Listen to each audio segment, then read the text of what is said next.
All right, I just want to take a few minutes to kind of review how I'm coming up with my offer prices so you understand it. So I kind of did some side-by-side stuff.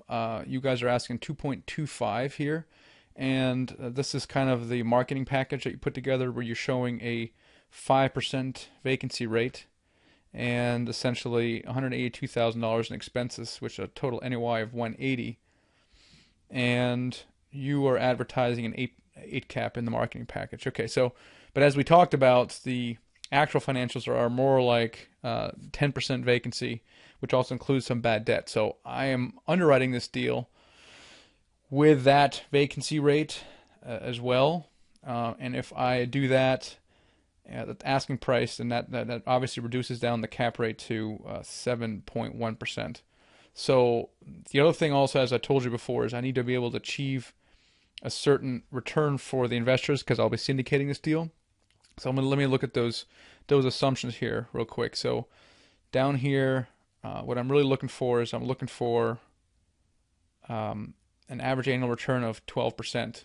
So with the current net operating income that we have and the asking price, I'm nowhere near that. So what we're going to do is I'm going to start dropping this price down a little bit to see where we need to be. Okay.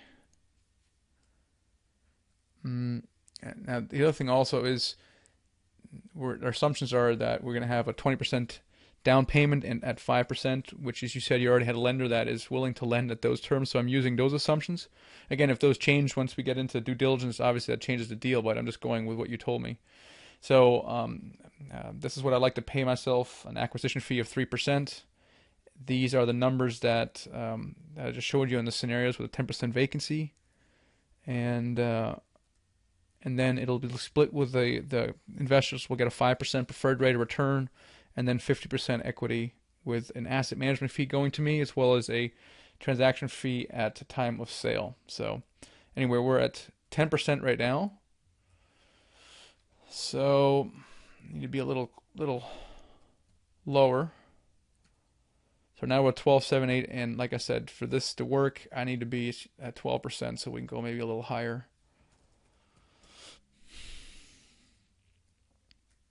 12.33%. Okay, so basically that's how I'm coming up with the offer price of 1.185, which is quite a bit lower than you're asking, but based on that underwriting change that I talked about the vacancy, and that puts us at an 8.9 cap, and you were advertising 8.3. So that's what I'm seeing, and that's how I'm coming up with that. So if you guys are interested, let me know if that's an acceptable price so that we can move forward. All right, thanks a lot.